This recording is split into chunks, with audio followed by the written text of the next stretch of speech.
کی ایپیسوڈ میں یہ بڑی یونیک انفارمیشن آپ کو ملے گی. At the day of judgement اہل ایمان کے ساتھ کیا معاملہ ہوگا کہ بندے کو اسی عمل پر اٹھایا جائے گا جس پر اسے موت آئی. ذرا غور سے سنیے گا ویورز، یہ بڑی اہم بات ہے. اونٹنیوں پر سونے کے کجاوے ہوں گے، ان کی لگامیں قیمتی پتھر کی ہوں گی. یہاں تو کر و فر ہے، جاہو جلال ہے، بڑا پراؤڈ ہے جناب، کسی کو خاطر میں نہیں لاتے.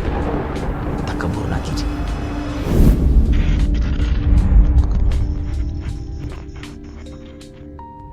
السلام علیکم ورحمۃ اللہ وبرکاتہ. ناظرین، ویب سیریز ہے قیامت کے بعد، آفٹر ججمنٹ ڈے. ایک بار پھر آپ کو خوش آمدید کہتے ہیں، اور آج ہم بات کریں گے کہ قیامت کے دن لوگ اللہ کی بارگاہ میں کس طرح پیش ہوں گے، محشر کے میدان میں کن کن کنڈیشنز کے ساتھ آئیں گے. آج کی ایپیسوڈ میں یہ بڑی یونیک انفارمیشن آپ کو ملے گی. We will know the different conditions of people who will come on the day of judgment. سب سے پہلے جانتے ہیں پیارے آقا علیہ الصلوۃ والسلام کے پیارے انداز پر کہ آپ کی حالت مبارکہ کیا ہوگی. سبحان اللہ. حضرت سیدنا کعب الاحبار رحمۃ اللہ تعالی فرماتے ہیں کہ آپ کی آمد کا محشر کے دن کا منظر یہ ہوگا کہ کوئی فجر طلوع نہیں ہوتی مگر آسمان سے 70,000 فرشتے نازل ہوتے ہیں. سرکار دو عالم علیہ الصلوۃ والسلام کی قبر انور سے اپنے پروں کو مس کرتے ہیں، یعنی ٹچ کرتے ہیں، اور قبر انور کے گرد جمع ہو کر آپ کے لیے دعا کرتے ہیں اور آپ پر درود پڑھتے ہیں حتیٰ کہ شام ہو جاتی ہے. تو یہ واپس اوپر چلے جاتے ہیں اور دوسرے 70,000 اینجلز، دوسرے 70,000 فرشتے آتے ہیں اور اگلی صبح تک یہی کرتے ہیں، یعنی درود و سلام پیش کرتے رہتے ہیں. اور ناظرین، یہ معاملہ قیامت تک ہوتا رہے گا. مگر جب قیامت کا دن آئے گا تو سرکار دو عالم علیہ الصلوۃ والسلام ان 70,000 اینجلز کے جھرمٹ میں، 70,000 فرشتوں کے جھرمٹ میں مزار پر انوار سے باہر تشریف لائیں گے، اور وہ فرشتے نبی پاک علیہ الصلوۃ والسلام کی تعظیم و توقیر کر رہے ہوں گے. نبی پاک علیہ الصلوۃ والسلام نے ارشاد فرمایا، قیامت کے دن میں ابو بکر اور عمر کے درمیان اٹھایا جاؤں گا، پھر میں بقیع غرقد، یعنی جو گریو یارڈ آف جنت البقیع ہے، ان کے پاس آؤں گا اور انہیں بھی اٹھا کر میرے ساتھ کر دیا جائے گا. پھر میں اہل مکہ کی طرف دیکھوں گا حتیٰ کہ وہ بھی میرے پاس آ جائیں گے، پس میں مکہ و مدینہ والوں کے درمیان اٹھایا جاؤں گا. اب آپ یہ جانتے ہیں کہ at the day of judgement اہل ایمان کے ساتھ کیا معاملہ ہوگا. اللہ کے پیارے حبیب علیہ الصلوۃ والسلام نے ارشاد فرمایا، لا الہ الا اللہ کہنے والوں کو نہ موت کے وقت وحشت ہوگی، نہ قبروں سے اٹھائے جانے کے وقت، اور نہ قبروں میں. گویا کہ میں دیکھ رہا ہوں کہ چنگھاڑ کے وقت، یعنی سور پھونکتے وقت مسلمان اپنے سروں سے مٹی جھاڑتے ہوئے یہ کہتے اٹھ رہے ہوں گے، الحمدللہ الذی اذھب عنا الحزن، یعنی تمام تعریفیں اللہ کے لیے ہیں جس نے ہم سے غم کو دور فرما دیا. رسول کریم علیہ الصلوۃ والسلام نے ارشاد فرمایا، مجھے جبرائیل علیہ السلام نے خبر دی ہے کہ لا الہ الا اللہ مسلمان کو اس کی موت کے وقت، اس کی قبر میں اور قبر سے نکلتے وقت انسیت دیتا ہے. یا رسول اللہ صلی اللہ علیہ وسلم، اگر آپ انہیں قبروں سے نکلتے وقت دیکھیں گے تو وہ اپنے سروں سے مٹی کو جھاڑتے ہوں گے. کوئی لا الہ والحمدللہ کہہ رہا ہوگا اور اس کے کہنے والے کا چہرہ روشن ہوگا، اور کوئی یوں چیختا ہوگا کہ ہائے میری حسرت اس کوتاہی پر جو میں نے اللہ پاک کے بارے میں کی، اور اس کا چہرہ سیاہ ہوگا. اللہ کریم ہمیں قیامت کے دن بھی پروٹیکٹ فرمائے. حدیث نبوی میں ہے کہ بندے کو اسی عمل پر اٹھایا جائے گا جس پر اسے موت آئی تھی. ذرا غور سے سنیے گا ویورز، یہ بڑی اہم بات ہے. حضرت انس رضی اللہ تعالیٰ عنہ سے مرفوعاً روایت ہے کہ جو دنیا سے نشے کی حالت میں گیا وہ قبر میں بھی نشے کی حالت میں ہوگا، اور جب اسے قبر سے اٹھایا جائے گا اس وقت بھی وہ نشے کی حالت میں ہوگا. ویورز، ہر وقت جو گناہوں میں مشغول رہتے ہیں انہیں اس بات سے ڈرنا چاہیے، عبرت پکڑنی چاہیے، گناہوں سے بچنے کی کوشش کرنی چاہیے. کہیں ایسا نہ ہو کہ ہم کسی گناہ کی حالت میں دنیا سے چلے جائیں اور اس وقت اگر موت آ گئی تو اسی حالت میں اسے اٹھایا جائے گا.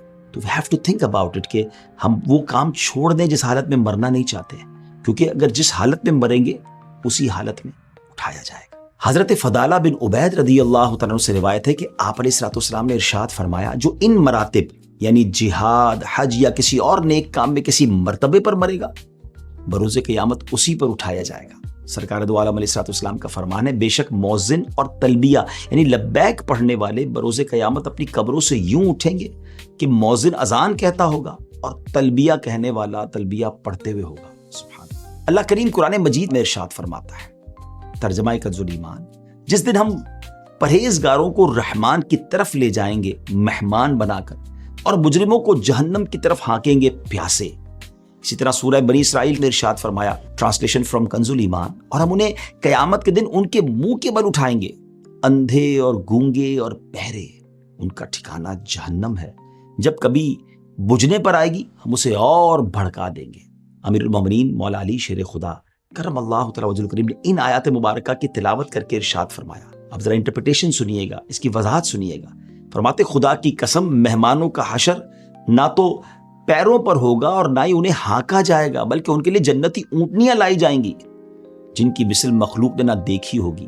اونٹنیوں پر سونے کے کجاوے ہوں گے، سونے کی کاٹھی ہوگی اور ان کی لگامیں زبرجد یعنی قیمتی پتھر کی ہوں گی۔ وہ ان پر سوار ہوں گے حتیٰ کہ جنت کا دروازہ کھٹکھٹائیں گے۔ کیسا پروٹوکول ہوگا کہ لوگ پریشان ہوں گے اور یہ اللہ کے مہمان جنتی سواریوں پر جنت کی طرف جائیں گے۔ نبی پاک علیہ الصلوۃ والسلام نے ارشاد فرمایا 3 گروہوں یعنی گروپس کی صورت میں لوگوں کا حشر ہوگا۔ ایک رغبت رکھنے والوں اور ڈرنے والوں کا، دوسرا گروہ ان لوگوں کا جو اونٹوں پر 2، 3، 4 اور 10 تک سوار ہوں گے، باقی تیسرے گروہ کو، تھرڈ گروہ کو آگ اکٹھا کرے گی جہاں وہ لوگ دن گزاریں گے، آگ ان کے ساتھ دن گزارے گی، جہاں وہ رات گزاریں گے آگ بھی ان کے ساتھ وہیں رات گزارے گی۔ کہ نبی کریم علیہ الصلوۃ والسلام نے ارشاد فرمایا بروز قیامت انبیاء کرام علیہ الصلوۃ والسلام کا حشر چوپایوں پر ہوگا، وہ ان پر سوار ہو کر محشر تک پہنچیں گے۔ حضرت صالح علیہ الصلوۃ والسلام کو ان کی اسی ہسٹوریکل اونٹنی پر بٹھایا جائے گا جس کا ذکر قرآن میں بھی موجود ہے۔ نبی پاک فرماتے ہیں مجھے براق پر اٹھایا جائے گا اور میرے دونوں بیٹے سبحان اللہ امام حسن اور امام حسین دونوں جنتی اونٹنیوں پر سوار ہوں گے۔ حضرت بلال بھی جنتی اونٹنی پر سوار ہو کر صرف اذان اور 2 برحق شہادتیں دیتے آئیں گے، حتیٰ کہ جب وہ اشہد ان محمد رسول اللہ کہیں گے تو اگلے پچھلے ایمان والے ان کے ساتھ گواہی دیں گے۔ چنانچہ جس نے دنیا میں اس گواہی کو قبول کیا تھا اس کی گواہی قبول کر لی جائے گی، اور جس نے دنیا میں اسے جھٹلایا تھا اس کی قبول نہیں کی جائے گی۔ ناظرین یہ تو تھا خاص لوگوں کا احوال، کتنا خوبصورت احوال ہے کہ وہاں بھی وہ امن میں ہوں گے، چین میں ہوں گے، سواریوں پر ہوں گے۔ مگر عام مسلمانوں کا بھی قیامت کے دن استقبال ہوگا۔ حضرت سیدنا عمرو بن قیس ملائی رحمۃ اللہ تعالی بیان کرتے ہیں کہ مسلمان جب اپنی قبر سے نکلے گا تو اس کا عمل خوبصورت شکل اور بہترین خوشبو کی صورت میں ہوگا، اسے ویلکم کرے گا اور اس سے پوچھے گا تم مجھے پہچانتے ہو؟ بندہ کہے گا نہیں، مگر اتنا ضرور ہے کہ اللہ پاک نے تمہاری بو کو معطر اور صورت کو بڑا حسین بنایا ہے۔ وہ کہے گا دنیا میں بھی تم اسی طرح تھے، میں تمہارا نیک عمل ہوں، جب تک تم دنیا میں رہے میں تم پر سوار رہا، آج کے دن تم مجھ پر سوار ہو جاؤ۔ جبکہ جو غیر مسلم ہوگا، نان بلیور ہوں گے، ان کا عمل اس کا استقبال بدترین صورت اور سخت بدبو کے ساتھ کرے گا اور پوچھے گا کیا تم مجھے پہچانتے ہو؟ کافر کہے گا نہیں، مگر اتنا ضرور ہے کہ اللہ کریم نے تمہیں بدصورت بنایا اور تمہاری بو کو انتہائی بدبودار بنایا۔ وہ کہے گا تم بھی دنیا میں ایسے ہی تھے، میں تمہارا برا عمل ہوں، دنیا میں تم مجھ پر سوار رہے، آج میں تم پر سوار ہوں گا۔ اللہ اکبر۔ پیارے آقا علیہ الصلوۃ والسلام نے فرمایا اللہ پاک کے نزدیک محبوب ترین لوگ غربا ہیں۔ عرض کی گئی غربا کون لوگ ہیں؟ ارشاد فرمایا وہ لوگ جو اپنا دین بچانے کے لیے راہ فرار اختیار کرتے ہیں۔ بروز قیامت ان لوگوں کو حضرت عیسیٰ علیہ الصلوۃ والسلام کے ساتھ جمع کیا جائے گا۔ ایک اور جگہ پیارے آقا علیہ الصلوۃ والسلام کا ارشاد فرمایا بروز قیامت علماء کے سامنے معاذ بن جبل رضی اللہ تعالیٰ کا ایک منفرد مقام ہوگا۔ سنیے گا ناظرین، فرمایا ایک مقام پر آپ علیہ السلام نے فرمایا میری امت میں حلال و حرام کا سب سے زیادہ علم رکھنے والے معاذ بن جبل رضی اللہ تعالیٰ عنہ ہیں، عظیم صحابی ہیں۔ حضرت علامہ سیوطی رحمۃ اللہ تعالی فرماتے ہیں میں کہتا ہوں کہ اسی کا نتیجہ ہے کہ حضرت سیدنا معاذ رضی اللہ تعالیٰ عنہ بروز قیامت تمام علماء کے آگے ہوں گے، علماء آپ کے پیچھے پیچھے ہوں گے۔ اور یہ بھی معلوم ہو گیا کہ حضرت سیدنا معاذ رضی اللہ تعالیٰ عنہ جن علماء کے آگے آگے جلوہ فرما ہوں گے وہ حلال و حرام کا علم رکھنے والے علماء ہوں گے، اور یہی علماء حاملین شریعت ہیں۔ حضرت سیدنا عبداللہ بن سلام رضی اللہ تعالیٰ عنہ بیان کرتے ہیں بروز قیامت ہر نیک و بد کو کھڑے ہونے کا حکم ملے گا سوائے سود خور کے۔ وہ ایسے سٹینڈ اپ ہوگا، ایسے کھڑا ہوگا جیسے وہ شخص کھڑا ہوتا ہے جیسے آسیب نے چھو کر حواس خراب کر دیے ہوں، جس کو ہم نہیں دیکھتے کوئی شخص پاگل ہے، اس کے حواس ہی نہیں ہوتے۔ فرمایا سود والا قیامت کے دن اس طرح ہوگا اور اس کا گلا گھونٹا جا رہا۔ رسول کریم علیہ الصلوۃ والسلام نے ارشاد فرمایا بروز قیامت ایک قوم کو اللہ پاک ان کی قبروں سے اس حالت میں اٹھائے گا کہ ان کے منہ سے بھڑکتی ہوئی آگ نکل رہی ہوگی۔ عرض کی گئی یا رسول اللہ صلی اللہ تعالی علیہ وسلم وہ کون لوگ ہوں گے؟ ارشاد فرمایا کیا تم نے نہیں دیکھا کہ اللہ کریم ارشاد فرماتا ہے ترجمہ کنز ایمان وہ جو یتیموں کا مال ناحق کھاتے ہیں وہ تو اپنے پیٹ میں نری آگ بھرتے ہیں۔ اللہ اکبر. ناظرین یہ بھی بہت بڑا مسئلہ ہے. لوگ یتیموں کا مال کھا جاتے ہیں, سوچتے نہیں ہیں کہ اللہ کی بارگاہ میں کیا جواب دیں گے. پلیز ایسا نہ کیجیے, توبہ کیجیے. کہ اللہ کے حبیب علیہ الصلوۃ والسلام نے ارشاد فرمایا, اللہ کریم بروز قیامت تکبر کرنے والوں کو قیامت کے دن چھوٹی چیونٹی کی مثل مگر انسانی صورت میں اٹھایا جائے گا. ہر جگہ انہیں ذلت گھیرے ہوگی, پھر انہیں جہنم کے بولس نامی قید خانے کی طرف ہانکا جائے گا. ان پر آگ بلند ہوگی اور انہیں جہنمیوں کے زخموں کا نچوڑ یعنی خون اور پیپ پلایا جائے گا. اللہ اکبر. آج جو پراؤڈ کرتے ہیں, آج جو تکبر کرتے ہیں, وہ غور کریں. یہاں تو کر و فر ہے, جاہو جلال ہے, بڑا پراؤڈ ہے جناب, کسی کو خاطر میں نہیں لاتے. تکبر نہ کیجیے, قیامت کے دن چونٹیوں کی شکل میں انہیں لایا جائے گا. پیارے آقا علیہ الصلوۃ والسلام نے ارشاد فرمایا, جس نے سوال سے بے نیاز کرنے والی چیز پاس ہونے کے باوجود بھی سوال کیا, یعنی بلا ضرورت اور کوئی مجبوری نہیں, پھر بھی لوگ سوال کر رہے ہوتے ہیں, مانگ رہے ہوتے ہیں, تو فرمایا تو بروز قیامت اس حال میں آئے گا کہ اس کا سوال اس کے چہرے پر خراشے بن کر ظاہر ہو رہا ہوگا. اگین لیسن ہے اس میں کہ کیوں لوگوں سے مانگ رہے ہوتے ہیں لوگ, حالانکہ ہوتا ہے ان کے پاس. آج تو لوگوں کو ہم دھوکہ دے دیں گے, آج تو لوگوں کو پتہ نہیں چلے گا, وہ مستحق سمجھ کر مدد کر دیں گے. بعض اوقات تو ایسی سٹوریز بھی سوشل میڈیا پہ ملتی ہیں کہ کسی بیگر کو, کسی فقیر کو جب پکڑا گیا تو پتہ چلا اس کے بعد لاکھوں روپے نکل رہے ہیں. تو اگر اللہ نے دیا ہے کبھی کسی کے آگے ہاتھ نہ پھیلائے, بلکہ سچی بات یہ ہے دنیا والوں سے کیوں مانگنا ہے, اللہ سے عرض کریں نا, خودداری ہونی چاہیے. حضرت سیدنا زازان رضی اللہ تعالیٰ بیان کرتے ہیں, جس نے اس لیے قرآن پڑھا کہ اس کے ذریعے لوگوں سے کھائے تو بروز قیامت وہ اس حالت میں آئے گا کہ اس کے چہرے کی ہڈیوں پر بالکل گوشت نہیں ہوگا. اللہ اکبر. اللہ کرے کہ ہم اپنے سارے کام اللہ کی رضا کے لیے کریں. رسول اکرم علیہ الصلوۃ والسلام نے فرمایا, جس نے آدھی بات کے ذریعے بھی کسی مسلمان کے قتل میں مدد کی ہوگی. اب ایک اور کنڈیشن سنیے گا, بروز قیامت وہ اس حالت میں آئے گا کہ اس کی دونوں آنکھوں کے درمیان لکھا ہوگا, یہ شخص اللہ پاک کی رحمت سے نا امید ہے. غور کیجیے, آج تو بے جا قتل بھی کیے جا رہے ہیں, تکلیف بھی پہنچائی جا رہی ہے. ایسا نہ کیجیے. اللہ پاک مجھے اور آپ کو ظلم سے بچائے, ظلم کرنے سے بھی بچائے اور ظالموں کے ظلم سے بھی بچائے. سرکار دو عالم علیہ الصلوۃ والسلام نے ارشاد فرمایا, اب ایک اور کنڈیشن سمجھیے, جس نے قبلے کی طرف تھوکا ہوگا وہ بروز قیامت اس حال میں اٹھایا جائے گا کہ اس کا تھوک اس کی دونوں آنکھوں کے درمیان ہو. اب ظاہر اس کی کنڈیشنز ہیں کہ جناب معاذ اللہ معلوم ہونے کے باوجود اور بے ادبی کی نیت سے یہ کام کرے گا, تو ہمیں بے ادبی سے بچنا ہے. رسول پاک علیہ الصلوۃ والسلام نے ارشاد فرمایا, جس کے پاس 2 بیویاں ہوں اور پھر وہ ان کے درمیان عدل سے کام نہ لے, تو قیامت کے دن وہ یوں آئے گا کہ اس کا آدھا جو دھڑ ہوگا وہ شل ہوگا, اور ایک روایت میں کہ اس کا آدھا دھڑ گر چکا ہوگا. آج کسی کو پیرالائز کوئی ہو جائے, فالج ہو جائے تو کتنا ڈیفیکلٹ ہوتا ہے. قیامت کے دن ایسا شخص آدھا اس کا دھڑ یا تو گر چکا ہوگا یا وہ مفلوج ہو چکا ہوگا, شل ہو چکا ہوگا. اگر اللہ نے آپ کو 1 سے زائد ازواج دی ہیں تو انصاف کیجیے.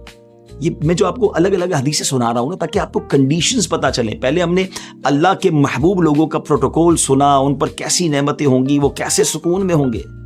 مگر یہ وہ افراد ہیں کہ جو یہ مسٹیکس کرنے والے ہیں, یہ غلطیاں کرنے والے ہیں, اور ان کا قیامت کے دن کیا حال ہوگا, کس حالت میں آئیں گے, وہ ہم بتا رہے ہیں. اور اللہ کی رحمت ہے نا کہ ہمیں دنیا میں پتہ چل گیا ہے تو ہم ان چیزوں سے بچنے لگ جائیں. ایک اور حدیث پاک سنیے. نبی پاک علیہ الصلوۃ والسلام نے ارشاد فرمایا کہ منہ پر عیب لگانے والے, پیٹھ پیچھے برائی کرنے والے, چغلی کھانے والے اور نیک لوگوں پر تہمت لگانے والوں کو اللہ پاک بروز قیامت کتوں کی شکل میں اٹھائے گا. اب کون چاہتا ہے کہ وہ اس شکل میں اٹھے؟ تو پھر یہ کام نہ کرے نا. روایت میں آتا ہے کہ جو اس حالت میں مرا کہ وہ منہ پر اور پیٹھ پیچھے لوگوں کے عیب بیان کرنے والا ہو اور لوگوں کے برے نام رکھنے والا ہو, تو بروز قیامت اس کی علامت یعنی اس کا سمبل یہ ہوگا کہ اللہ پاک اس کی دونوں بانچیں کہتے ہیں یہ دونوں ہونٹوں کے جو کونے ہوتے ہیں نا, اسے لے کر اس کی ناک تک داغ لگائے گا.